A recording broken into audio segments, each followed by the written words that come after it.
Buenos días a todos, miembros de la Academia Asturiana de Ciencia e Ingeniería, representantes de diversas instituciones, compañeros, amigos.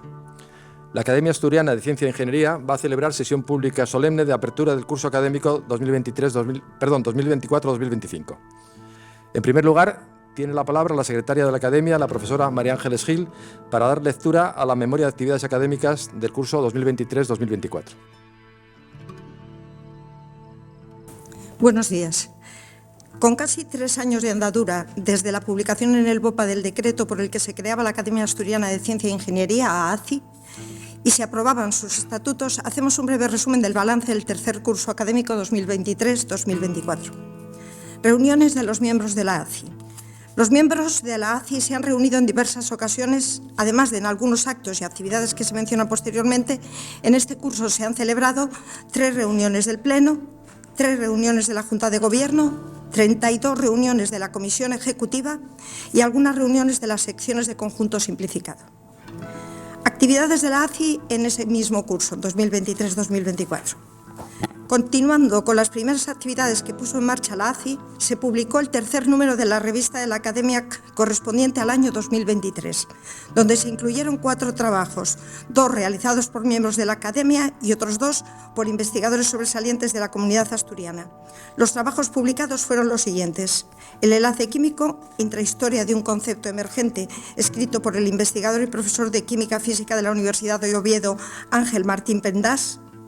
Materiales del futuro, el impacto de la nanotecnología y la revolución del grafeno, cuya autora fue la académica Rosa Menéndez, profesora de investigación del Instituto de Ciencia y Tecnología del Carbono, INCAR, del CSIC.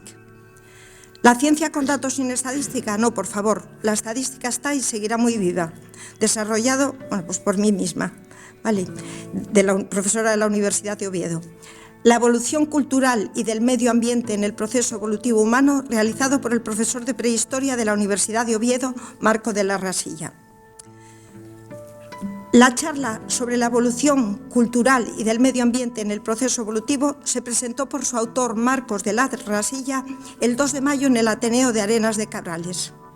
La charla sobre la ciencia con datos sin estadística, no, por favor, la estadística está y seguirá muy viva, se impartió por su autora una semana después en la Casa de Cultura de Ribadesella.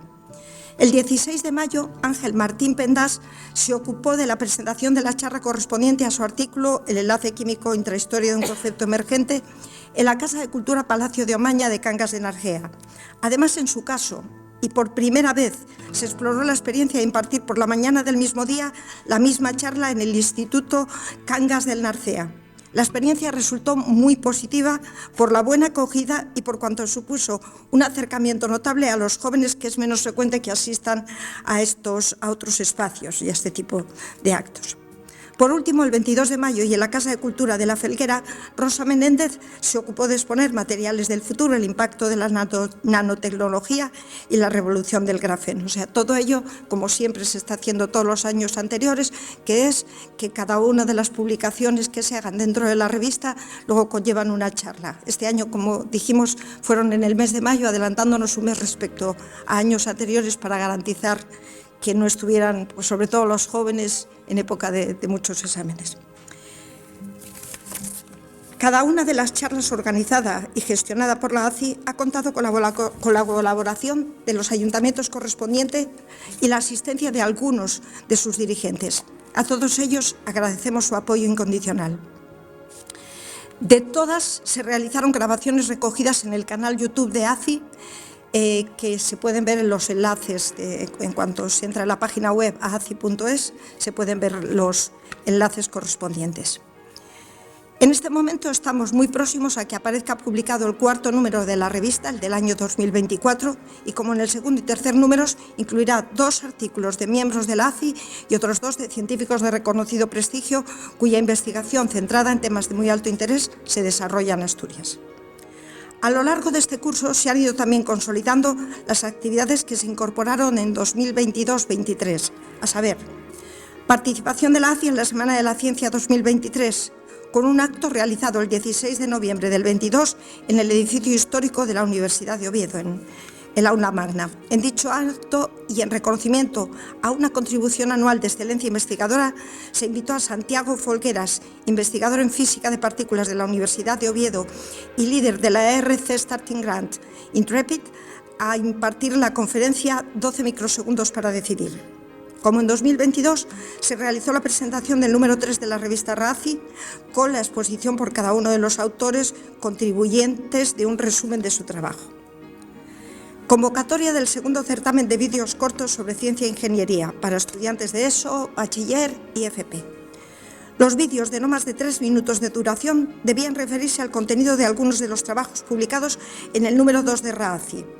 Los estudiantes también contaban con el apoyo de los vídeos grabados durante las charlas divulgativas de dichos trabajos disponibles en la página web y de los vídeos premiados en la primera edición para que les sirvieran como referencia.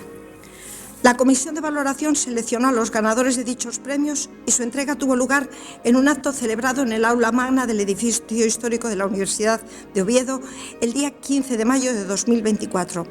En ese acto, además de la proyección de los vídeos ganadores, el periodista, exdirector de Radio Nacional de España y Televisión Española en Asturias y ex corresponsal diplomático de Televisión Española en Bruselas, José Ramón Patterson, dictó la interesante conferencia «El saber no ocupa lugar y nos hace más libres». Organización de la segunda edición del Día de la Ciencia y la Ingeniería en Asturias. Este acto se celebró en el Paraninfo del edificio histórico de la Universidad de Oviedo el pasado 25 de septiembre de 2024, fecha elegida como la de 2023 por su cercanía a la del nacimiento del Premio Nobel asturiano Severo Ochoa. El 24 de ese mes nació.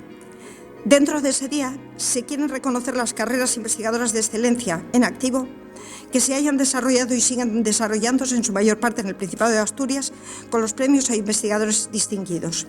En esta segunda edición, dicho premio recayó en los doctores Ana Arenillas por su contribución al diseño y producción de materiales sintéticos de propiedades mejoradas para aplicaciones en conversión y almacenamiento de energía, cuyos méritos fueron glosados por la académica Rosa Menéndez, y Fernando Las Heras, por su contribución al estudio de las antenas, la propagación de ondas electromagnéticas y los metamateriales, cuya trayectoria expuso el académico Javier Cuevas.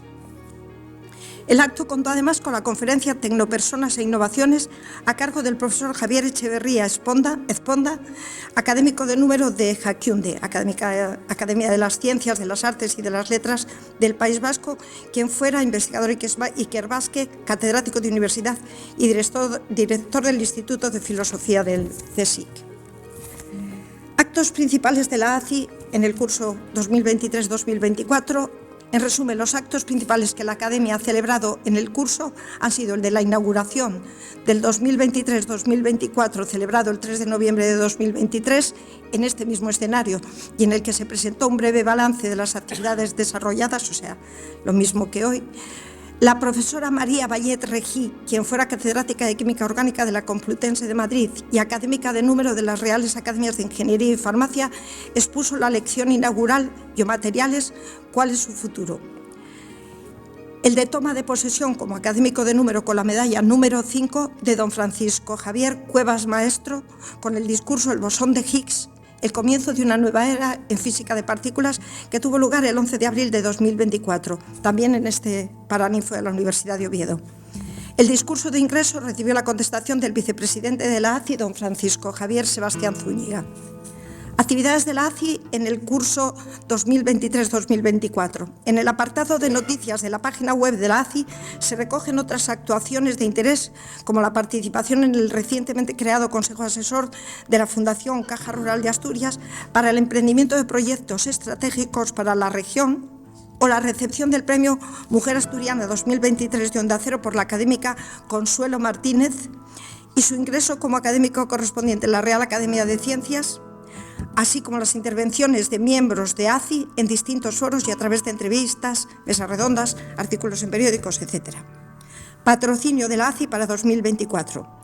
En 2024, la Consejería de Ciencia, Innovación y Universidad del Principado prorrogó, como había acordado en 2022, la concesión a la Academia Asturiana de Ciencia e Ingeniería de la subvención anual de 6.000 euros para los gastos derivados de sus actuaciones de promoción del desarrollo de la ciencia y la ingeniería en Asturias. A este patrocinio económico se unieron en 2023 tres importantes empresas asturianas con fuerte carácter multinacional y científico, la láctea René Picot, la del sector químico-química del Nalón y la del sector de las tecnologías de la información y comunicaciones ATEC. Y en 2024 se unió a ellas Capsa Food, que aglutina un grupo de empresas de gran relevancia dentro del sector lácteo. Con estos apoyos, que merecen nuestro más profundo agradecimiento, se han podido emprender todas las nuevas actividades descritas anteriormente y su gestión. Esto es todo. Muchas gracias.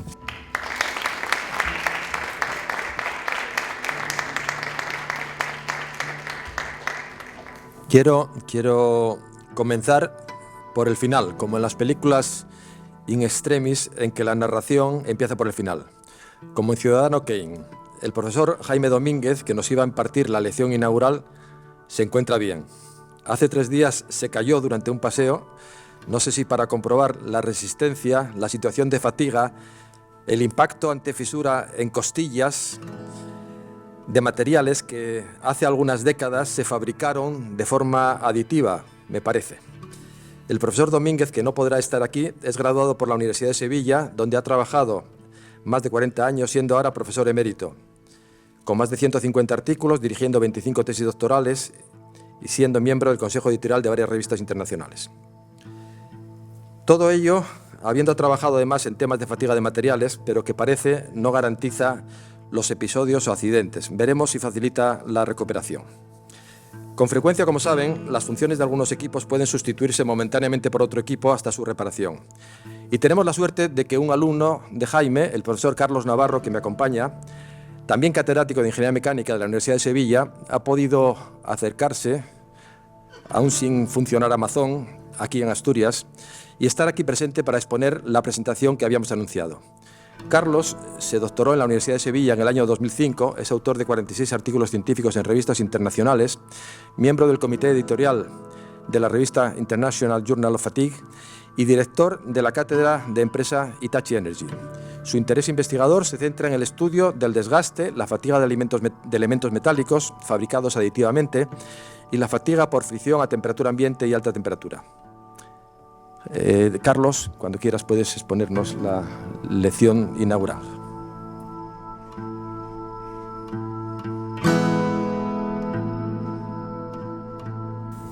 Muchas gracias, presidente de la Academia. Bueno, llevo trabajando con Jaime desde agosto del 95, es decir, que llevo ya un tiempo. Llevamos trabajando en fabricación aditiva pues unos 8 años aproximadamente. Lo que voy a presentar aquí, bueno, una presentación que hizo Jaime. De hecho, él me dijo, quita mi nombre de ahí y pon el tuyo, pero yo lo he dejado ahí porque en realidad esto lo ha hecho Jaime y los demás hemos colaborado. Realmente, bueno, para mí estar aquí y sustituir al presidente de la Real Academia de Ingeniería de España en esta conferencia, pues realmente es un honor y un privilegio. Y entonces, bueno, por este envío de Amazon que este año que hemos tenido, pues voy a tener este privilegio de hablaros de fabricación aditiva y fatiga en metales. Bien, la fabricación aditiva, pues, todo ha tenido quizás varios nombres. Uno muy común es el de impresión 3D, que es el que conoce todo el mundo, no solo en el mundo de la ingeniería, sino el mundo en general. Hay muchas personas que tienen ahora pues una pequeña impresora 3D en su casa y se hacen pues piececitas, a veces para jugar o a veces para hacer cosas más en serio. Pero un nombre más técnico pues sería la fabricación aditiva, y es la que nosotros usamos. En esta presentación voy a seguir este orden. Primero, en la introducción, voy a hablar de materiales, de procesos y de aplicaciones. Dentro de todos esos posibles materiales, pues nos vamos a centrar en metales. De estos metales, pues vamos a ver aplicaciones. Vamos a ver ventajas e inconvenientes que tiene la fabricación aditiva, que tiene muchas ventajas y muchos inconvenientes. Uno de ellos es, pues ya adelantamos, la baja resistencia a fatiga, pero vamos a ver que eso tiene solución y que pues hay diversas cosas que podemos hacer para mejorar la resistencia a fatiga de estos materiales, que presentan pues muchas particularidades. Bien, en el proceso de la fabricación aditiva de una pieza, pues hay una serie de pasos.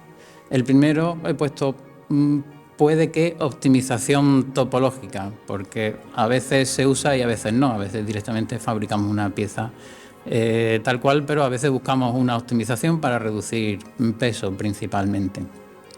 Luego pues genera un modelo en CAD, lo convertimos a un formato. Estos dos pasos quizás pues son comunes a otro tipo de fabricaciones, pero ahora ya en ese modelo y con el software de la máquina en cuestión, pues dividimos la pieza pues, en una serie de capas que paralela a una superficie de referencia que no tiene por qué ser plana, y después pues vamos construyendo pues eso, capa a capa la pieza en cuestión. Al final siempre vamos a necesitar un postprocesado. Ese postprocesado es muy, muy importante y ahora después veremos por qué. En cuanto a materiales, pues podemos imprimir de todo. Polimérico, que quizá es lo que más la gente en general conoce.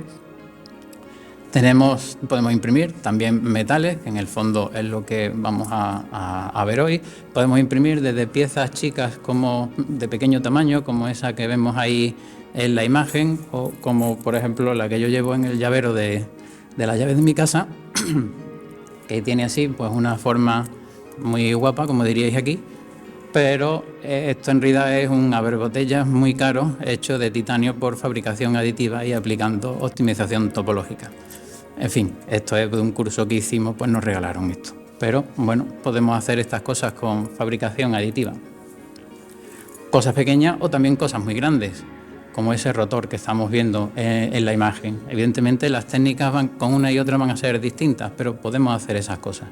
Podemos imprimir biomateriales, ya se imprime hasta comida, filetes, que bueno, no los he probado, pero no sé, pero se hacen. Materiales cerámicos, también se imprimen edificios, ¿no? Dicen que cuando colonicemos la Luna y Marte, pues realmente los edificios se van a construir de esta forma, ¿no? Aprovechando los materiales que hay aquí. Es decir, que las posibilidades son pues prácticamente infinitas. De los procesos que hay para fabricar piezas, tengo aquí una lista, pero hay una lista que de luego no es exhaustiva. Hay pues cantidad de métodos distintos y estos son solo algunos de ellos. Me voy a parar ahora mismo un poco en los primeros, salvo los dos últimos, porque los dos últimos me voy a parar más hablando de los metales. Entonces, pues tenemos, por ejemplo, la fotopolimerización. Pues lo que tenemos es un líquido, una resina, y vamos pasando un láser. Esa resina pues polimeriza, hacemos una capa, que puede ser pues, un espesor muy pequeño, y luego la plataforma, el stage que aparece ahí, pues en el de la izquierda lo que haríamos sería bajarlo, pues estamos polimerizando desde arriba, y en el de la derecha lo estaríamos haciendo al contrario, pues desde abajo. En este otro de inyección de material, pues sería como una impresora de inyección de las que usamos en los despachos en papel. Es decir, tenemos un cabezal que va pasando por una superficie y va soltando unas gotitas de unos tamaños muy pequeños, pueden ser 30 micras o incluso menos. Con mucha precisión va soltando unas gotitas. Esa cabeza proyecta además una luz ultravioleta que lo que hace es que polimerice ese material, se rigidice, y una vez hecho una capa, pues la plataforma baja una cierta cantidad, que será pues de ese orden, de unas 30 micras a lo mejor, y hacemos otra capa, y así hasta completar la pieza por completo. En esta pues sería por inyección de aglutinante, pues lo que tenemos es a la izquierda pues un reservorio de un material con un pistón que luego va a ir subiendo para aportar material. En el de la derecha inicialmente estaría la plataforma arriba del todo. Con el rodillo que vemos a la izquierda depositaríamos una capa en la parte de la derecha, muy finita, y ahora con ese cabezal pues vamos inyectando un aglutinante, una especie de pegamento. Una vez pasado una capa, bajamos el pistón de la derecha una cierta cantidad, el de la izquierda la subimos, pasamos el rodillo, otra capa de material y otra vez hacemos lo mismo. En este caso, la pieza que sacamos de aquí no tiene una consistencia pues rígida como nos gustaría, por lo tanto esto necesita luego un tratamiento térmico posterior para ya darle la rigidez que eso necesita. De todas estas técnicas que estoy diciendo, pues cada una tiene sus ventajas y sus inconvenientes. Esta a lo mejor pues perdemos un poco de precisión, por ejemplo, a la hora de definir las dimensiones de la pieza. Esta de aquí por extrusión es la más típica que conocemos de las impresoras, pues que seguro que en todos vuestros laboratorios tenéis una para haceros piezas que usamos pues para construirnos un pequeño útil. Antes lo mandábamos a un taller mecanizado para hacernos un útil para montar unos ensayos, y ahora nos lo hacemos allí en el laboratorio mucho más barato y rápido. Y bueno, como las impresoras que tiene pues la gente en sus casas, tenemos un hilo que va pasando por un cabezal, calentamos ese hilo, lo depositamos pues, en la geometría que queremos, y luego pues en este caso normalmente es el cabezal el que se va moviendo y recorriendo pues todo el perímetro o la superficie de la pieza que queremos construir. En esta otra partiríamos no de polvo ni de hilo, sino de una chapa, y entonces pues pasamos una chapa, ponemos una chapa delante de un láser, el láser recorta un cierto perímetro, hay que ponerle ahí también algún aglutinante, y luego ese pistón que vemos ahí debajo baja una cierta cantidad, el mismo espesor que el de la chapa, y ahora ponemos chapa nueva. Luego pasamos pues como un rodillo para presionar una con otra para que se queden pegados, y volvemos a pasar el láser, y así vamos construyendo. Esto, bueno, nos podemos imaginar construyendo chapa a chapa. La definición de los bordes pues tiene sus utilidades, pero quizás no es, a mí de luego no me gusta mucho. Luego veremos las dos últimas, que son realmente las dos más importantes.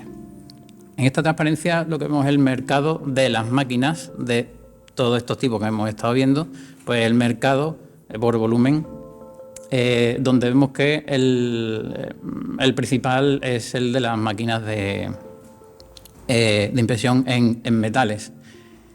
Luego las otras que vienen ya son de polímero, y aunque a lo mejor se fabrican muchas más máquinas de ese tipo, pero los precios son muy distintos. Una impresora de sobremesa de estas de extrusión, pues la podemos tener por pocos cientos de euros. Si queremos una más buenecita, pues a lo mejor llegamos a 5.000, que puede calentar el material y todo. Si queremos unas más industriales, podemos llegar a 50.000. Pero cuando nos vamos a impresión en metales, pues entonces ya estamos hablando de 400.000, 500.000, 1 millón de euros. Las escalas son muy distintas, entonces por eso ahí vemos que el mercado de estas máquinas por volumen es mucho más importante. Aquí vemos la evolución del mercado, donde incluye pues, todos los apartados alrededor de esta impresión 3D. Lo que estamos viendo es un aumento tremendo, más o menos, un crecimiento anual del 19%.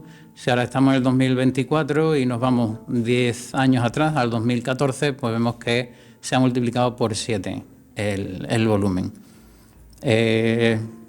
Hoy en día pues hay mucha gente, mucha investigación que se está pasando a la fabricación aditiva. Hay muchas cosas que estudiar ahí porque tiene sus peculiaridades que ahora veremos.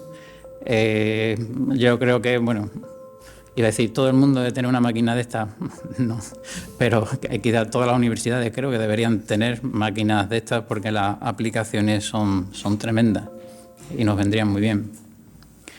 Bien, eso es la introducción. Vamos a meternos ahora en fabricación aditiva en metales. Aquí es donde tenemos esos dos métodos de fabricación. El de la izquierda, el Powder Bed Fusion, por lecho de cama de polvo, y luego el otro de deposición de energía dirigida. En este primero, pues lo que tenemos es, igual que otro que hemos visto antes, tenemos dos cámaras, una con el reservorio de polvo y otra donde vamos a construir. Entonces, aquí en la parte de la izquierda tenemos una plataforma que inicialmente va a estar arriba del todo. Y lo bajamos una cierta cantidad, que va a ser el espesor de capa, que normalmente está 30, 40, 50 micras de ese orden. Ahora pasamos el rodillo y esparcimos una capa de polvo. Después pasamos el láser por toda la superficie donde va a haber pieza.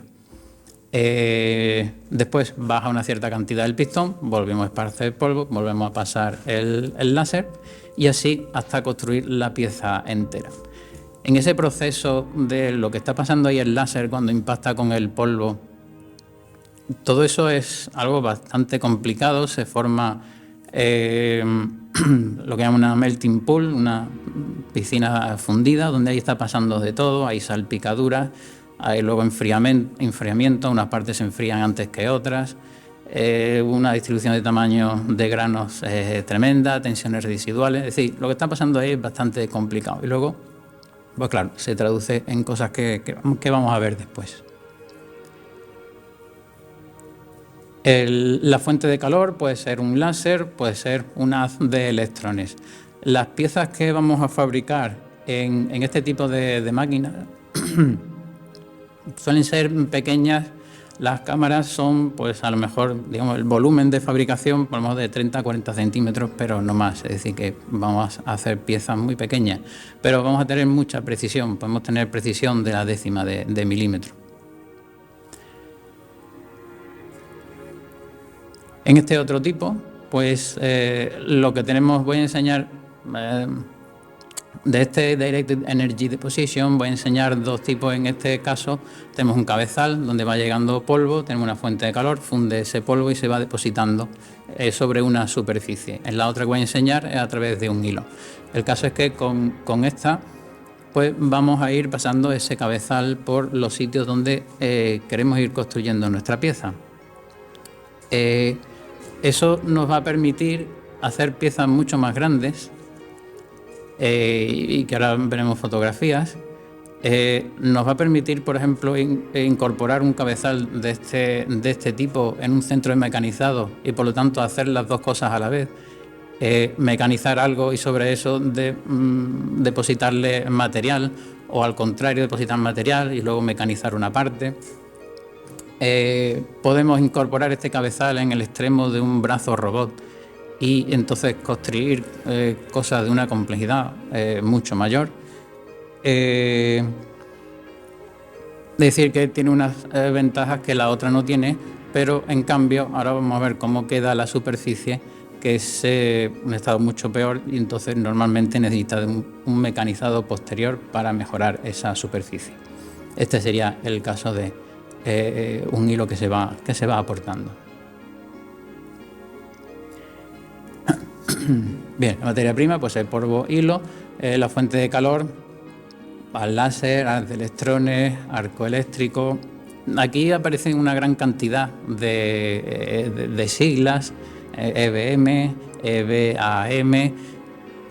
Realmente nos vuelven locos porque además se usan distintas siglas para el mismo proceso. A lo mejor por uno fabricante usa una, otro otra, y bueno, creo que hay esfuerzos para unificar toda esta nomenclatura, pero de momento lo que yo veo es que sigue siendo un poco caótico la denominación de todos estos procesos. Aquí, bien, ahora nos vamos a centrar de esas dos, nos vamos a centrar en el Powder Bed Fusion. Y aquí lo que hablamos lo que tenemos son los parámetros de fabricación. Esto son solamente algunos de los parámetros. Hay más. ¿Vale? Hay más, pero simplemente viendo esto nos da una idea de lo complicado que es esta fabricación, porque además aquí tocamos algún parámetro y nos cambian todo tipo de propiedades, pues de defectos, tamaños de grano, tensiones residuales, etcétera. Entonces es importante el control de estos parámetros. En cuanto a los parámetros asociados al láser, pues tenemos la potencia del láser, el tamaño del haz del láser, tenemos la frecuencia, porque no es un láser continuo, sino que es un pulso. Entonces, pues la frecuencia de ese pulso. En cuanto a... Perdón, porque es que no veo. Voy a acercar un poco. En cuanto al escaneo, pues también tenemos muchos parámetros. El escaneo es cómo vamos a seguir toda esa superficie. Entonces hay infinitas posibilidades. Podemos pasar un haz del láser y luego a la vuelta podemos tener un solapamiento o no. Podemos decidir cuánto solapamiento. Podemos hacer un patrón donde, por ejemplo, y ahora después hablaré del contorno. Si nosotros vamos haciendo un patrón sobre la superficie, cuando llegamos al final, al borde externo de la sección que estamos fabricando y volvemos hacia atrás y luego volveremos por ahí, se me va a quedar una rugosidad muy grande, muy grande. Una forma de evitar eso es hacer un contorno, es decir, hacemos una pasada por todo el perímetro de la pieza, eso me va a quedar más suave, entonces voy a tener que decidir ese contorno, qué espesor tiene, cuántas pasadas les voy a dar. Eso tiene a su vez un problema, y es que cómo es la unión entre ese contorno y el patrón interior. Cuando yo vaya yendo, volviendo, pues en esas idas y vueltas, ahí va a haber un problema. Y ahí me van a aparecer defectos y ahora después los vamos a ver. Con el polvo, pues también el tipo de polvo, tamaño de las partículas, la distribución de las partículas, la forma y luego finalmente la temperatura. La temperatura de la cámara, ¿cómo es? Muchas veces lo hacemos a temperatura ambiente, pero claro, estamos fundiendo metal, que eso se calienta, luego se enfría, hay un gradiente de temperatura y me salen tensiones residuales. Entonces yo puedo calentar la placa, la pongo caliente y ya no hay tanta diferencia entre el material que tengo ahí y lo que se va fundiendo, disminuye las tensiones residuales. Asociado a todas estas cosas hay una cantidad tremenda de parámetros.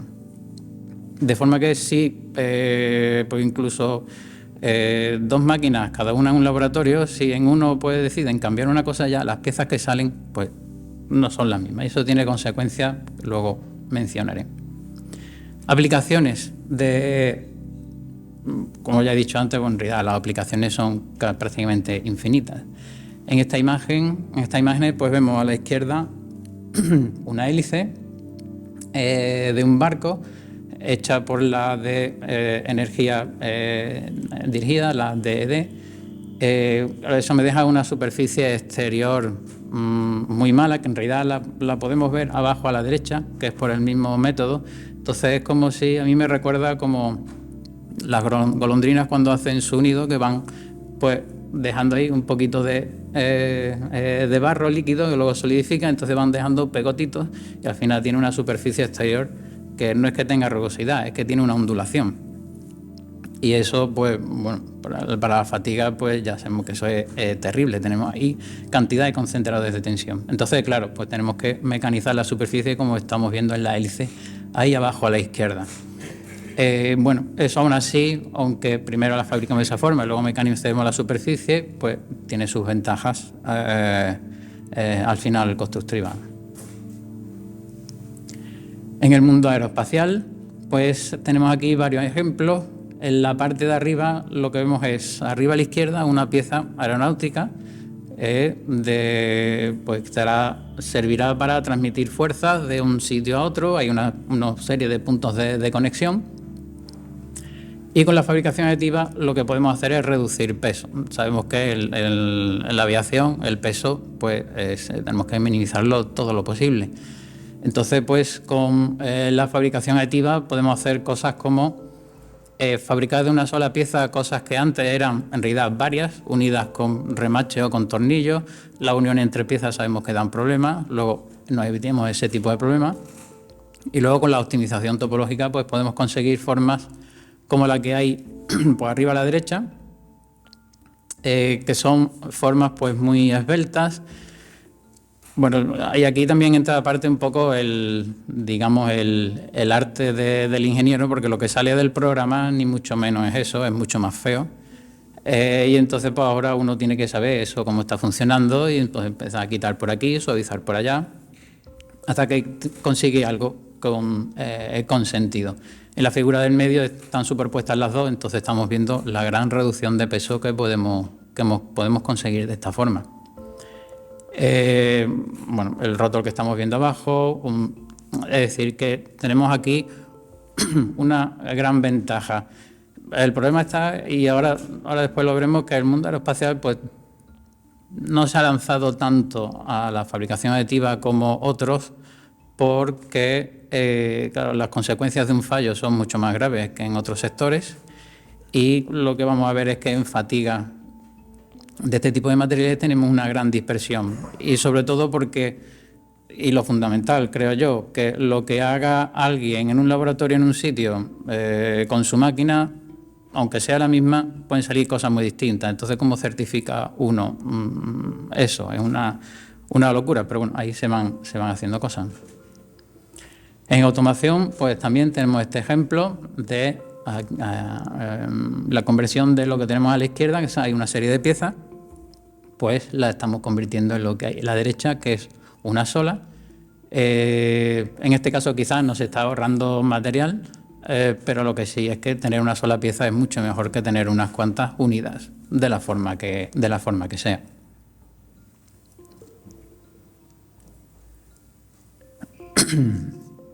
Las dos imágenes de la izquierda, pues lo que tenemos es un puente en Ámsterdam, en el barrio rojo, hecho por fabricación aditiva de acero inoxidable. Tardaron varios meses en construirlo.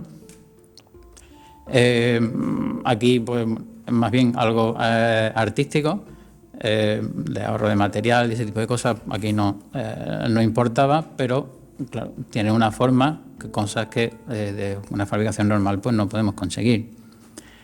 En intercambiadores de calor se está usando también este tipo de fabricación con un tipo de geometrías. Ahora mismo esta no recuerdo si es un giroide, si se puede considerar un giroide o no, pero bueno, son unas estructuras que permiten una transmisión de calor pues mucho más eficiente entre los dos fluidos, y son geometrías que evidentemente no podemos fabricar de otra forma. Tenemos en el mundo de la medicina, ahí sí que se está aplicando mucho, porque podemos fabricar cosas que específicamente para un paciente sacamos el modelo y se lo fabricamos para él exclusivamente. Y vemos aquí pues algunos ejemplos. Bien, en cuanto a materiales, pues podemos en metales podemos imprimir con muchos materiales distintos, y aquí vemos los más usados. Los más usados, pues bueno, en realidad son los más típicos, pues el titanio, el acero, el aluminio y el níquel, ya aleaciones de estos materiales. Pero yo creo que cada vez pues, se va ampliando más, incluso a mezclar materiales. Como he dicho antes, el límite es la imaginación. Si hablamos de la distribución por sectores, pues vamos a ver y pues me voy a acercar un segundo porque no veo nada. El más importante, pues, que estamos viendo es el médico, en la medicina. Y luego por detrás tenemos defensa, espacio. Y luego muy atrás, en quinto lugar, está la aviación. Y el problema está por lo que he dicho antes. En defensa y espacio, pues sí que se usa más porque, bueno, pues por ejemplo, el ahorro de peso es muy importante. La cantidad de dinero que vale enviar 1 kilo de algo, ponerlo en órbita, pues es enorme. Si te ahorras ahí unos gramos, estás ahorrando un montón de dinero. En defensa, pues bueno, en defensa hay cosas que se fabrican que se usan una sola vez. Y luego, pues también los diseños van mucho más al límite. En los aviones, pues va todo mucho más al límite. Y por también, bueno, pues si va al límite y falla algo, pues el piloto pues se eyecta y ya está. Entonces, pues ahí en defensa pues se ve que hay más parte, está más adelantado en la participación. Bien, vamos a ver ventajas e inconvenientes de esta fabricación aditiva en metales. Algunas pues ya las he ido diciendo, ¿no? Una de ellas fundamental es reducción de peso, para lo que vamos a aplicar estas técnicas de optimización topológica. Otra muy importante es la agrupación de varias piezas en una sola. Ya digo que la unión de piezas es siempre un problema. Entonces, si nos ahorramos eso, pues estamos ganando mucho en fiabilidad. Tenemos ahí buenas propiedades estáticas como ventaja. Más bien habría que decir que no es una desventaja, pues las propiedades estáticas son parecidas a las de material convencional. Luego, por ahí no hay un problema. No necesita moldes para fabricar algo. Simplemente yo me hago mi modelo en el ordenador y voy y lo fabrico. Para tiradas cortas, precisamente por este motivo, pues es muy bueno. Ahora después veremos otra gráfica donde, bueno, algo obvio, pero lo vemos ahí. Y luego la flexibilidad de cambiar el modelo, y tienes una rapidez enorme para cambiar cosas y volver a fabricar.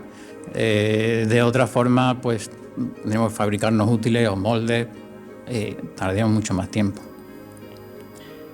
Y luego pues tenemos fabricación a medida, la personalización, sobre todo en el mundo médico, y geometrías complejas o sumamente complejas. En esta gráfica, bueno, voy a incidir en lo de las series cortas. Todos sabemos que una fabricación convencional, pues si tengo que fabricarme unos útiles o unos moldes para fabricar esas piezas, pues si voy a fabricar una pieza o dos, pues y le meto ahí el coste de fabricar esos útiles o esos moldes, pues me sale la pieza a precio de oro. En cambio, si voy a fabricar miles o millones, pues entonces eso ya queda enseguida amortizado y el precio se abarata. Con la fabricación aditiva, pues me da igual, cuesta lo mismo fabricar una que fabricar 20. Bueno, quizás habría que decir, no es lo mismo fabricar una que 10 por aprovechamiento de la cámara, pero bueno, si extrapolamos un poco más, pues el coste pues, por unitario pues es prácticamente el mismo. Entonces, para series cortas, pues fantástica la fabricación aditiva.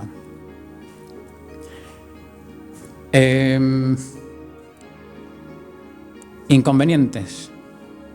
Uno de los inconvenientes principales es la rugosidad superficial. Tenemos, aquí vemos la imagen de arriba, es la superficie fabricada y quizá no se ve muy bien, pero en la otra es un corte, entonces vemos que cerca de la superficie, pues de hecho incluso tenemos algunas partículas que no se han fundido. Entonces tenemos una rugosidad muy alta y ya sabemos que la rugosidad en fatiga, sobre todo alto número de ciclos, pues muy mala, ¿vale?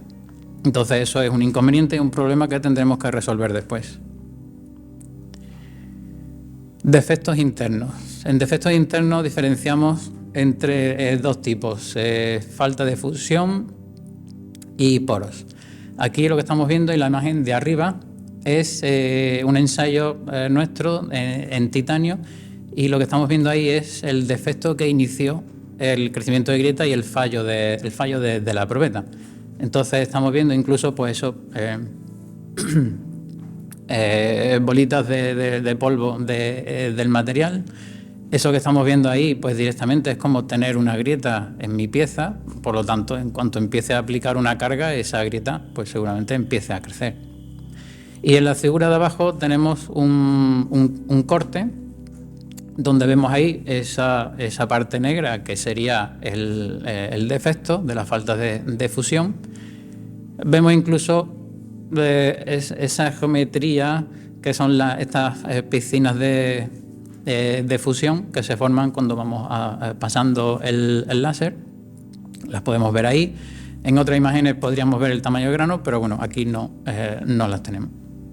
¿Vale? Entonces, estos serían la falta de fusión, y luego estos otros dos de aquí serían poros. También son ensayos nuestros en titanio y son los poros que dieron lugar al fallo de la probeta. En este caso, pues con las temperaturas que se producen ahí en la fundición, ponemos algo de gas que se queda ahí atrapado, y es como una pompita que se queda ahí, y luego ya cuando se termina de fabricar pues se me queda ahí atrapada y por lo tanto es un hueco. Este tipo de defecto quizás es menos perjudicial que el anterior, pero desde luego las cosas que nosotros hemos estado viendo pues realmente es prácticamente igual. Tener eso es casi como tener una grieta desde el inicio. Por lo tanto, esto lo que hace es disminuirnos la resistencia a fatiga de nuestro material. Aquí en esta gráfica tenemos una curva de fatiga, a la izquierda por la tensión que aplicamos, en abscisas tenemos el número de ciclos hasta el fallo. Podemos que en fabricación convencional tenemos ahí una resistencia mucho más alta que en fabricación aditiva. Ahí aparece una cosa que es la fiabilidad, que realmente no se está viendo aquí, porque fiabilidad no es que... Mala fiabilidad no es que la resistencia sea menor. Mala fiabilidad realmente es que tú no sepas cuál es la resistencia. Entonces la mala fiabilidad va a venir de la dispersión en los resultados. Aquí simplemente es una recta, un ajuste. Lo que estamos viendo es que la resistencia a fatiga baja. Y puede bajar bastante. Bien, factores que influyen en la resistencia a fatiga. Tenemos aquí algunos, tensiones residuales, defectos, rugosidad, anisotropía, microestructura. Lo vamos a ver muy rápidamente. En estas gráficas tenemos a la izquierda pues, la distribución con la profundidad de tensiones residuales con distintos tratamientos. El AB significa as built, es decir, tal cual sale de la fabricación, con todos sus defectos, los que tenga. Entonces vemos que tenemos ahí unas tensiones residuales de tracción. Por lo tanto, eso nos está elevando las tensiones en nuestro ciclo de carga y por lo tanto la vida sería menor.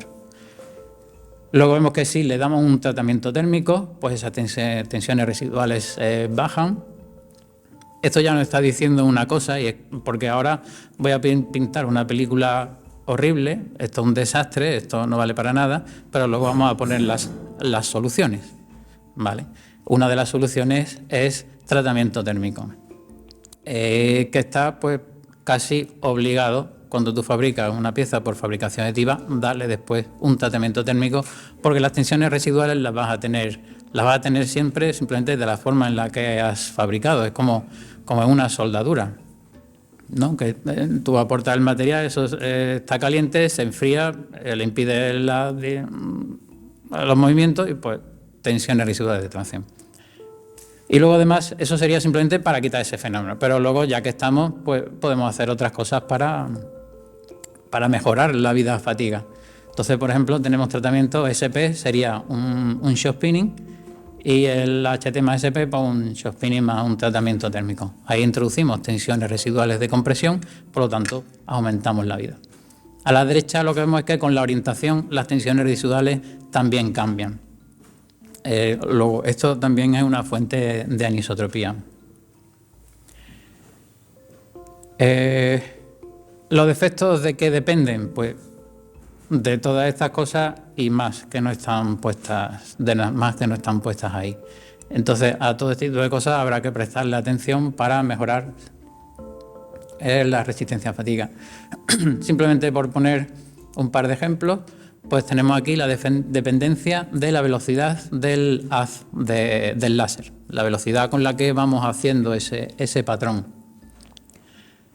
En esas figuras tenemos hacia la derecha, vamos cada vez más rápido y vemos que tenemos más defectos. Cuando vamos más rápido, si nos fijamos en un pequeño trocito de material, si vamos más rápido, la energía que hemos metido ahí en ese trocito de material es menor. Luego estamos disminuyendo la energía que estamos metiendo ahí y tenemos lo que decía antes, falta de aporte de energía y por lo tanto esos huecos que me aparecen ahí. Me depende también de la estrategia de escaneado. A la izquierda el overlap pues sería solape, que es simplemente pues paso hacia un lado y luego la vuelta pues me meto un poco por donde ya he pasado. El presinte sería como hacer primero una pasada así muy suavecita y luego ya la de verdad. Y vemos que disminuyen mucho los defectos, pero claro, estamos pasando 2 veces, estamos aumentando el tiempo, la pieza pues se me encarece. Y los otros pues son otro tipo de estrategia. Hay multitud, podemos hacer una capa con una orientación y la siguiente la hacemos perpendicular o la hacemos a 60 grados, 66, luego la siguiente otra vez 66, etcétera, hasta que luego repetimos el patrón. Como decía antes, infinitas posibilidades y con cada una pues bueno, la selección de los parámetros dependerá del material y bueno, muchas más cosas. La temperatura de la placa. Antes lo decía, si calentamos la placa vamos a tener menos tensiones residuales, pero también me afecta a los defectos internos que me aparecen aquí. Esta es otra gráfica mostrando en realidad lo mismo y cómo si calentamos la placa a 200 grados, en algunos sitios vemos la temperatura de la cámara, temperatura de la placa. Yo creo, al menos la que yo conozco, lo que tú seleccionas es la temperatura de la placa. Luego ya por conducción se calienta el resto. Pero bueno, vemos que si ponemos la placa a 200 grados, la resistencia a fatiga aumenta enormemente. Pues son cosas que vamos a poder hacer para mejorar las prestaciones. Aquí, en este caso, bueno, está sacado de un artículo donde se comparaban dos máquinas. Entonces vemos en la gráfica de arriba el tamaño del defecto de piezas que se fabricaban con cada una de esas 2 máquinas y abajo vemos la curva de fatiga asociada. Aunque ahí hay más, pero la de abajo, el route, sería pues el material fabricación convencional y luego hay 2 de ellas que son las que pone la V, que es la dirección fabricación en vertical, las que tenemos que comparar. Entonces vemos cómo el tamaño de esos defectos pues afecta a la curva de fatiga. Bien, dispersión aquí en esta gráfica estamos viendo dos cosas distintas, 2 fenómenos distintos. Por un lado, la dispersión. Vemos ahí, sobre todo para cargas bajas, cómo tenemos vidas de valores muy distintos entre unas y otras. Realmente no es que las probetas hechas con una máquina y una selección de parámetros tengan una dispersión enorme. En general, quizás la dispersión es parecida a una otra curva de fatiga más normal. Aquí el problema realmente de la dispersión es que cuando tú ahora comparas una máquina con otra o con un laboratorio o con otro. La otra cosa que estamos viendo aquí es que hay ahí 3 tamaños de probeta con 3 volúmenes distintos, 3 volúmenes sometidos a altas tensiones.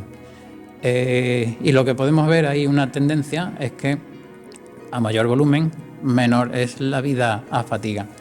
Eso, pues en el mundo de la fatiga, eso es algo obvio que ya sabemos, pero aquí quizás es más importante porque ese efecto del volumen es tanto más importante cuanto más defectos haya en el material. Me refiero en cuanto a tamaño. Entonces, si hay defectos de tamaño apreciable, si aumentamos el volumen de la probeta, ahí va a haber, pues simplemente por estadística, pues habrá más defectos y por lo tanto más posibles puntos por donde falle la pieza. La rugosidad, que ya la hemos visto, es pues son como pequeños concentradores de tensión que hacen que la grieta se inicie antes, mayor rugosidad, menor vida a fatiga. Aquí tenemos dos gráficas que pueden engañarnos.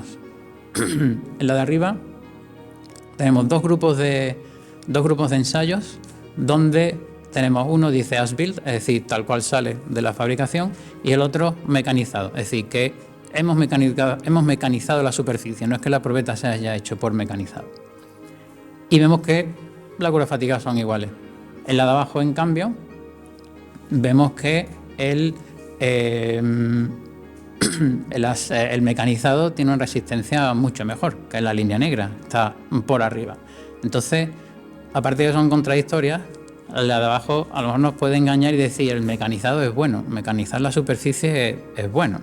Lo que pasa es que si vemos más en detalle qué es lo que se quieren referir por mecanizado, entonces nos vamos a esta figura.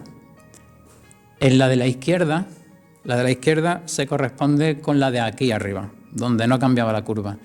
En la de la izquierda tenemos línea continua, la fabricación original, línea discontinua, el mecanizado que hemos hecho. Luego con la fabricación original le hemos dado ya la forma de la probeta y luego le hemos quitado un poco de material. Y ahí no me ha cambiado la vida. En la de la derecha me fabrico un cilindro, fabricación aditiva, esto en la práctica no tiene ningún sentido, pero aquí pues un experimento, fabricamos ese cilindro y ahora mecanizo ya la forma de la probeta. Y en esa es la que mejoraba muchísimo la resistencia a fatiga. ¿Cuál es la diferencia? Pues que vemos esos pequeños circulitos, formitas que hay cerca de la superficie, azules, esos realmente son los defectos que me aparecen en la intersección entre el contorno que yo le hago al fabricar y lo que hay el patrón de dentro. Ahí es donde se suelen concentrar muchos defectos. Entonces, claro, en la de la derecha, al quitarme todo eso, han desaparecido una gran cantidad de defectos, por lo tanto la vida fatiga mejora. En el de la izquierda, en el ejemplo este que he mostrado, no cambia, pero hay veces que a lo mejor yo puedo mecanizar un poco y llevarme exactamente esos defectos a la superficie, y lo que hago es empeorar la resistencia a fatiga. Entonces, ¿el mecanizado es bueno? Pues depende de cómo lo haga. La anisotropía, aparte de las tensiones residuales que vemos ahí abajo a la izquierda, que ya he comentado, hay otra fundamental. Yo voy fabricando capa a capa. Tengo una capa con esa falta de fusión. Luego tengo ahí un defecto cuyas dimensiones en este plano de fabricación son mucho mayores que en la dirección perpendicular. Es como si tuviera ahí una grieta.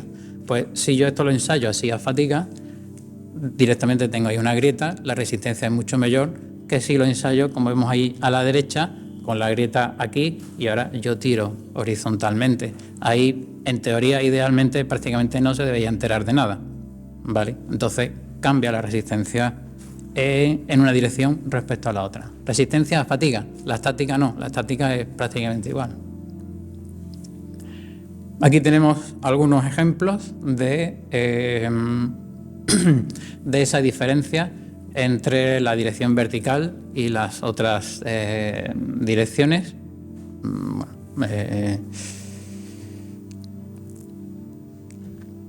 Bien, lo que decía antes, pintaba una visión muy oscura, pesimista, pero ahora vamos a ver que podemos hacer muchas cosas. Lo que pasa es que como hemos visto ahí distintos fenómenos, vamos a aplicar distintas técnicas para atacar a cada uno de ellos. Todos estos, cada uno de estos parámetros, vemos ahí parámetros de fabricación, tratamiento térmico, mejor acabado, cada uno de ellos ataca a algún fenómeno de los que hemos visto, de forma que podemos conseguir que la curva que hay más abajo nos la podemos llevar hasta la parte de arriba. Lo que pasa es que hay que hacerlo bien, hay que saber hacerlo. Y aquí vamos a ver varios ejemplos.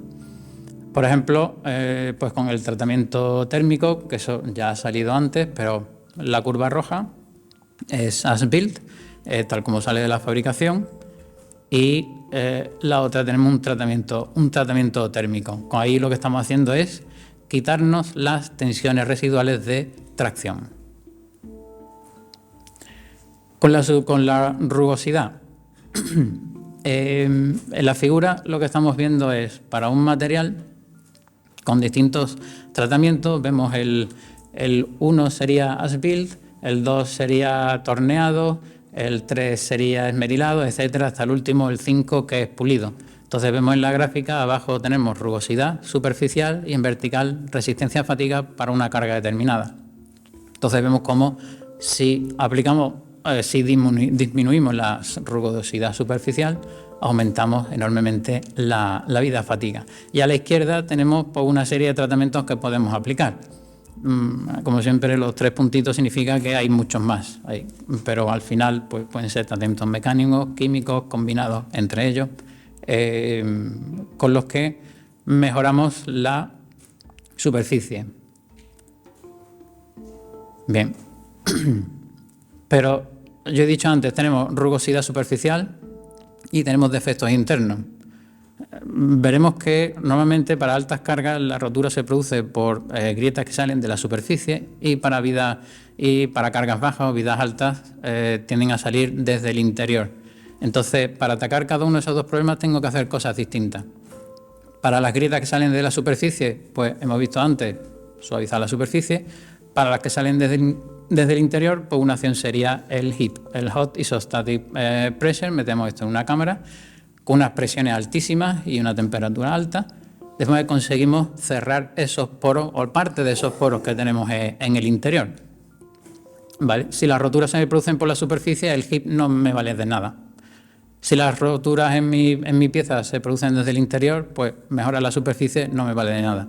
Al final tenemos distintas técnicas para atacar pues, distintos problemas.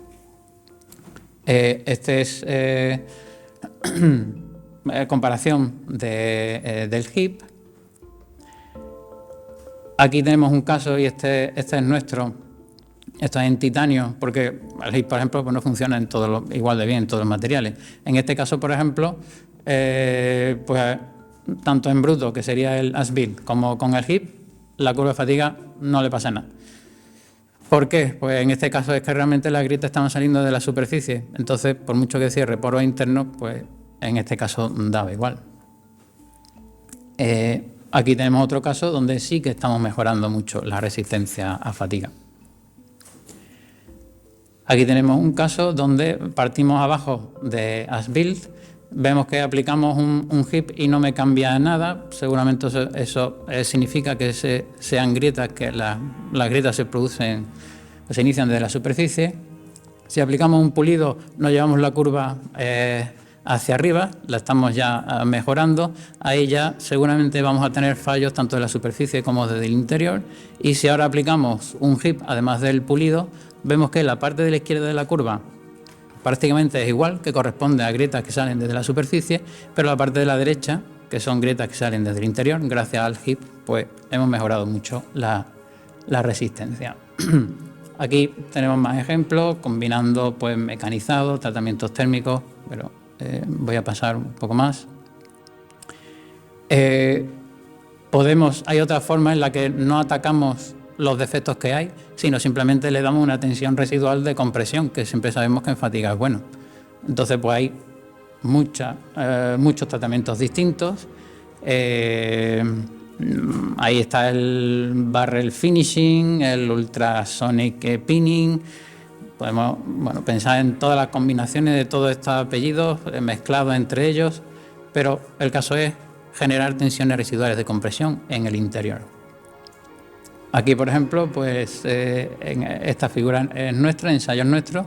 Tenemos SB, que es un sandblasting, donde un granellado así suavecito, donde conseguimos quitar las tensiones residuales de tracción que vienen de la fabricación.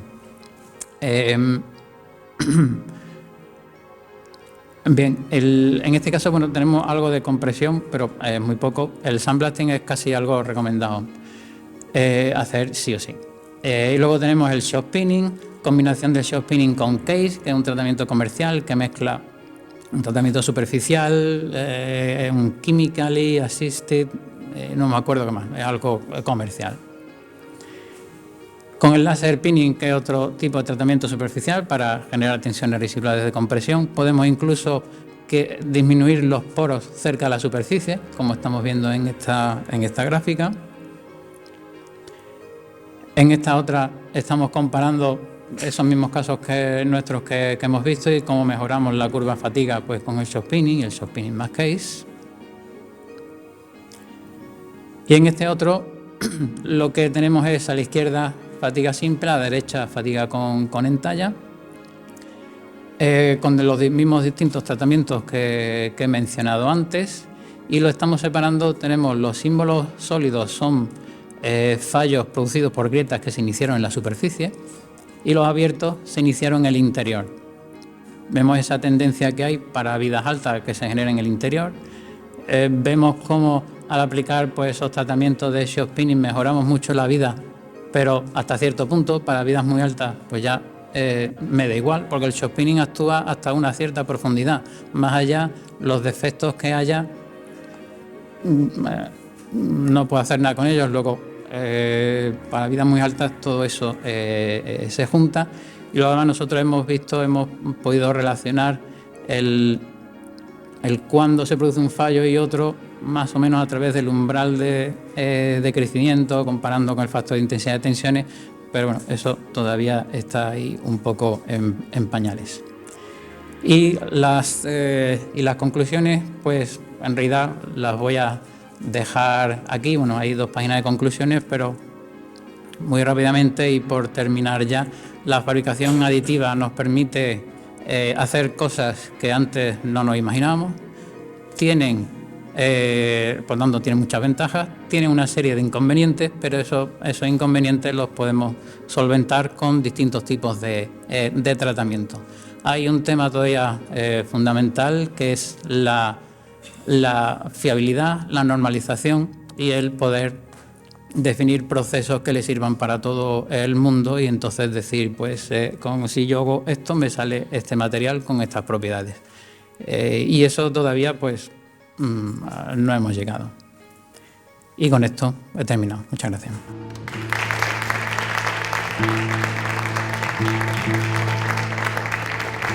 Pues gracias por esta magnífica presentación, Carlos. Creo que tenemos una breve indicación de las actividades que realiza la Academia de Ingeniería de España. En boca lo ha grabado el presidente, que se encontraba, como decía, pues un poco tocado, pero creo que está bien que nos comente cuáles son las actividades que hace la Academia de Ingeniería de España. Buenas tardes a todos.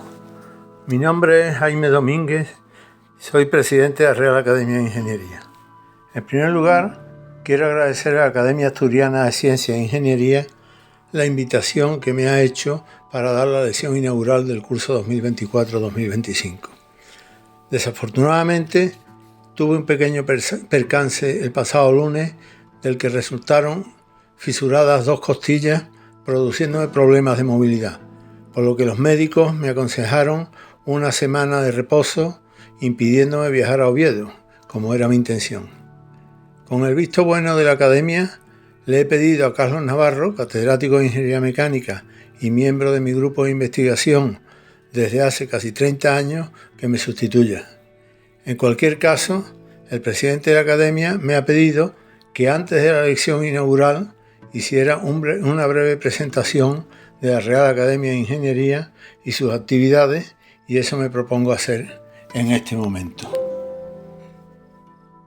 La Real Academia de Ingeniería fue creada en 1994 por Su Majestad el Rey Juan Carlos I. Se integró en el Instituto de España en 2005, junto con las otras 9 academias nacionales. Está formado por 60 ingenieros y arquitectos de diferentes disciplinas y de ámbitos académicos y empresariales. Su elección se realiza en el Pleno de la Academia a propuesta de al menos 3 miembros de la misma. Los objetivos generales, de acuerdo con los estatutos, son la promoción de la calidad y competencia de la ingeniería y el fomento del estudio, la investigación, la discusión y la divulgación de las técnicas y sus fundamentos. Estos objetivos se pueden concretar en los siguientes más definidos: el fomento de las vocaciones de ingeniería, la realización de propuestas para la mejora de la formación en ingeniería, y en este sentido se está preparando actualmente uno sobre el uso de la inteligencia artificial en la formación de los ingenieros. Otro de los objetivos es emitir declaraciones, informes y dictámenes sobre temas internos de interés para la ingeniería. Por ejemplo, recientemente se ha hecho una declaración sobre el papel de la energía nuclear en la transición energética. Y por último también se puede considerar el aconsejar a las instituciones que lo solicitan o cuando el interés general lo requiera. Y en esta línea cabe citar que el próximo día 24 tenemos una presentación en el Congreso de Diputados sobre talento, formación y modelo productivo. Parte de la ventaja posicional que tenemos respecto a otras instituciones es nuestra independencia.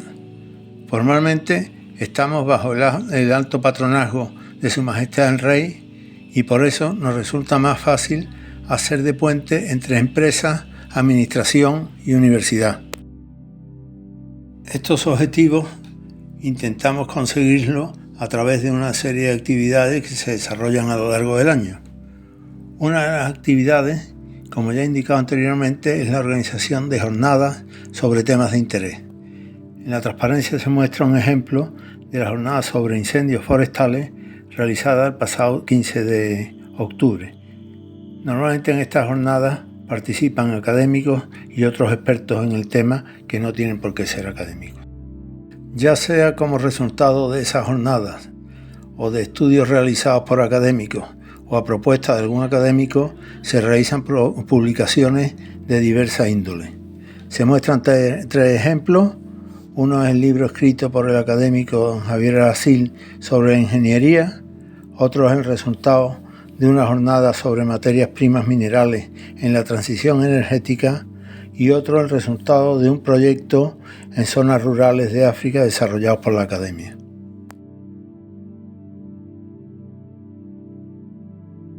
Otra actividad es la recuperación de la memoria histórica de grandes ingenieros y obras de ingeniería.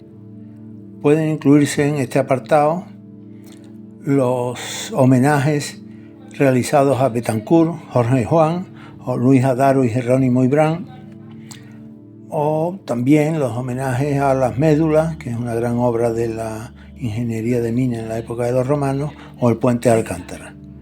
También se incluyen publicaciones sobre figuras sobresalientes, como es el caso de Echegaray, o la gran publicación sobre técnica e ingeniería en España, dirigida por el académico Manuel Silva, que consta de 10 volúmenes. Para el fomento de las vocaciones se realizan diversas actividades en colegios e institutos, normalmente con alumnos de primaria y enseñanza secundaria. Un ejemplo es el proyecto Ingenio en la Escuela, en el que se forman a profesores de primaria y ESO en los fundamentos y el uso de nuevas tecnologías para que luego lo transmitan a los alumnos. También hay otra serie de concursos con alumnos o incluso un máster de formación del profesorado en temas de tecnología organizado en colaboración con la Universidad Politécnica de Madrid y la Universidad Complutense. Otro proyecto interesante es el denominado Mujer e Ingeniería, que intenta aumentar las vocaciones STEM, especialmente en las mujeres. Este proyecto organiza concursos y visitas a los centros. Estas visitas llevadas a cabo normalmente por alumnas de último curso de ingeniería e ingenieras jóvenes. También podemos mencionar los premios a jóvenes investigadores o los premios a empresas con gran desarrollo de ingeniería que sean especialmente innovadoras, y el Diccionario del Español de la Ingeniería. Cabe mencionar también las relaciones internacionales a través de la Agrupación Europea de Academias de Ingeniería, EuroCASE, y la Confederación Internacional CASE, en la que participan academias de todo el mundo. Y todo esto se organiza a través de las comisiones y grupos de trabajo. Las comisiones tienen un cometido más formal, ocupándose en gran parte de aspectos organizativos y relaciones con el exterior. Los grupos de trabajo se organizan incluyendo académicos y expertos externos para realizar estudios y dictámenes sobre temas de interés para la ingeniería. Finalmente, cabe mencionar que para todas estas actividades contamos con 7 personas en la plantilla, un presupuesto que oscila entre 200 y 400.000 euros anuales, dependiendo del año, y una serie de entidades colaboradoras que financian o aportan personal para estas actividades. Muchas gracias.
Enhorabuena, gracias Carlos, gracias Jaime. Comenzamos el cuarto curso académico de nuestra Academia Asturiana de Ciencia e Ingeniería y lo hacemos animados con la enumeración que ha realizado nuestra secretaria de las actividades del pasado curso. El pasado año estábamos aquí hablando de la importancia del camino del viaje a Ítaca de Cavafis, que debía aunarse con el valor fundamental de los fines para las instituciones y los individuos. El camino recorrido durante el pasado curso ha sido mostrado en el balance presentado por la secretaria. Respecto a los fines, podemos recuperar los señalados en los de ACI, entre ellos contribuir al desarrollo de la ciencia a una sociedad más formada en el valor de la misma y su impacto en la mejora de la vida de los ciudadanos. Y en esta línea de conocer la situación y procurar mejorarla, nos encontramos en un momento crítico, pues se está a punto de aprobar la Ley de la Ciencia, Tecnología e Innovación para mejorar el sistema asturiano correspondiente denominado SACI. El borrador existente actualiza de forma potente las herramientas para mejorar la situación en los campos contenidos en la ley. Valoramos de forma positiva los esfuerzos realizados para su presentación, bien elaborada de forma global. El análisis de la estructura de la ciencia y de su alcance ha sufrido muchos avances en las últimas décadas. El historicismo y confirmacionalismo de Thomas Kuhn, la visión práctica de Larry Laudan de la década de los 70 y la introducción de los programas de investigación que todos conocemos por Imre Lakatos en el año 1967, junto a muchos otros, han marcado los pasos en el camino de pensar en la ciencia como forma de resolver de forma eficiente los problemas en la sociedad, y así se ha conectado la tecnología y la innovación. Todos estos desarrollos de los filósofos de la ciencia están, en cierta forma, en la base de las leyes que se están presentando en la actualidad en este campo desde hace tiempo. Para nosotros, este es un tema de gran interés y hemos hecho algunas propuestas al respecto dentro del contexto de lo que pensamos que es factible en la situación actual y que esperamos que sean consideradas por los grupos políticos en la Junta General. En general, nuestras consideraciones van hacia la promoción de la ciencia, la excelencia, la contribución a la transferencia, así como algunas correcciones puntuales. Queremos señalar la importancia de las personas, la gestión profesional, la administración fácil, el aumento de la inversión y seleccionar los objetivos, la internacionalización, su seguimiento y control. La ley debería tener mucho impacto. La evolución de la tecnología, la innovación, la economía regional, los salarios y procurar atraer y mantener jóvenes bien formados pueden depender de las medidas en este campo. Evidentemente no solo de esta ley. El pasado año, en la presentación del Día de la Ciencia 2023, nos hablaban sobre el problema demográfico. Y los periódicos están planteando todos los días la necesidad de disponer de energía a precios asequibles. Seguimos teniendo dificultades para que el tema de la ciencia sea percibido como importante por la sociedad global y que resulte en un tema de coloquio general que pudiera contribuir a su valoración e interés para su apoyo y control de los resultados. No aspiramos a que lo sea tanto como el fútbol, pero algunas formas similares del funcionamiento en el fútbol pueden ser importantes para introducir a nivel social la ciencia, la tecnología y la innovación, como he indicado en alguna otra ocasión y que me gustaría comentar aquí. Veamos un símil con temas importantes en el fútbol que lo son igualmente en la ciencia. En primer lugar, son muy importantes los individuos. Basta con mencionar los nombres de Kini y Herrerita o a investigadores que todos conocemos, de Asturias o de afuera, pero que están contribuyendo aquí. Lo es también de igual forma importante una buena organización y atención a los futbolistas y a los investigadores. Quizás podemos hablar de la del Villarreal o del Eibar, y también en ciencia hay diferencias en la gestión. Supongo que los futbolistas no se encargan de la gestión de las facturas en la compra de los balones. También lo es la financiación, el dinero al menos en unas cantidades básicas de competencia. Aunque debemos recordar que el Oviedo bajó al año siguiente de construir el nuevo estadio Carlos Tartiere. Lo son los entrenadores, la dirección de universidades, los centros y de los grupos de investigación, atentos a los jugadores, atendiendo e insuflando optimismo. Quizás Diego Simeone es un ejemplo, pero no sé, en el fútbol quizás haya más suspicacia aún que en la ciencia. Los directores deportivos se hacen cada vez más importantes buscando jugadores. En el SACI, la internacionalización puede ser más importante que en el fútbol, incluso por la necesidad de trabajar en redes y también por la necesidad de introducir nuevas herramientas, que es mucho más frecuente que en el fútbol. En el fútbol las innovaciones son, como digo, menos frecuentes, pero se me ocurre como ejemplo la metodología que Cruyff y Neskens, recientemente fallecido, trajeron al Barcelona en los años 80. En ciencia, la introducción de nuevas tecnologías es continua. Además, los buenos fichajes pueden llegar a dar más dinero que su coste. Por ejemplo, en fútbol por publicidad, y parece ser que esto también ocurre en ciencia en los ejemplos de Ikerbasque y de Licrea. Y mencionar, por supuesto, los fans y la clasificación. El Sporting y el Oviedo están ahora en las posiciones 10 y 12, perdón, ha bajado, menos, en segunda división.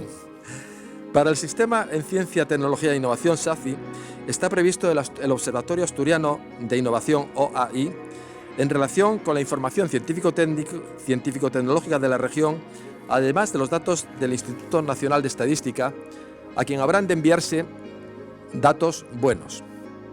Respecto a los fans, en este caso hay una ventaja, es que en el SACI se puede programar globalmente en Asturias y no tenemos las disensiones entre los equipos del Sporting y del Oviedo. Bueno, he hablado de fútbol como símil o semejanza de ciencia, tecnología, innovación y sociedad para avanzar en resultados. En ocasiones, los símiles, el aprovechamiento de las semejanzas han dado buenos resultados. Otra analogía. Según datos de KPMG en España, en el año 2022, entre costes directos e indirectos, el impacto del fútbol fue de 18.350 millones de euros, el 1,44% del PIB, que es análogo, es el mismo, al coste de la I+D en España, que es el 1,40% del PIB, que seguramente habrán oído repetidamente. Termino ya con el símil o analogía. La palabra analogía es un término más utilizado en ingeniería.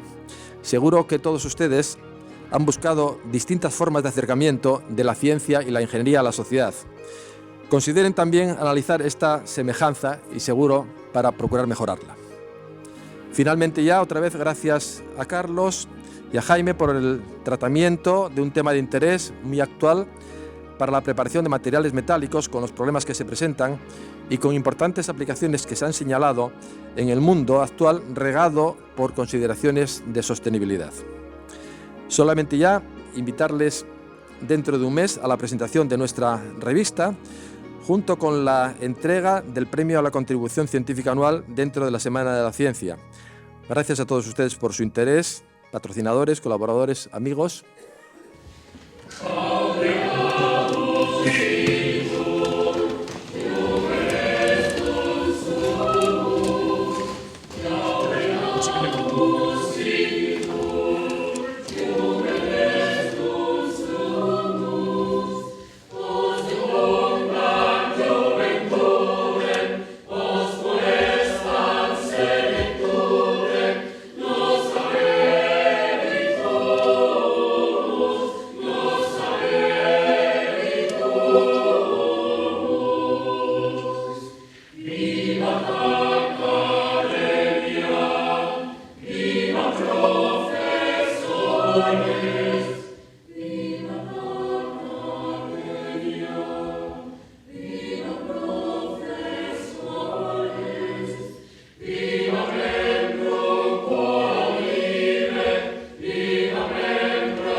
Muchas gracias también finalmente al coro de la Universidad de Oviedo y a su director Joaquín Valdeón por estas magníficas y alegóricas piezas musicales. Es un lujo su calidad y dedicación.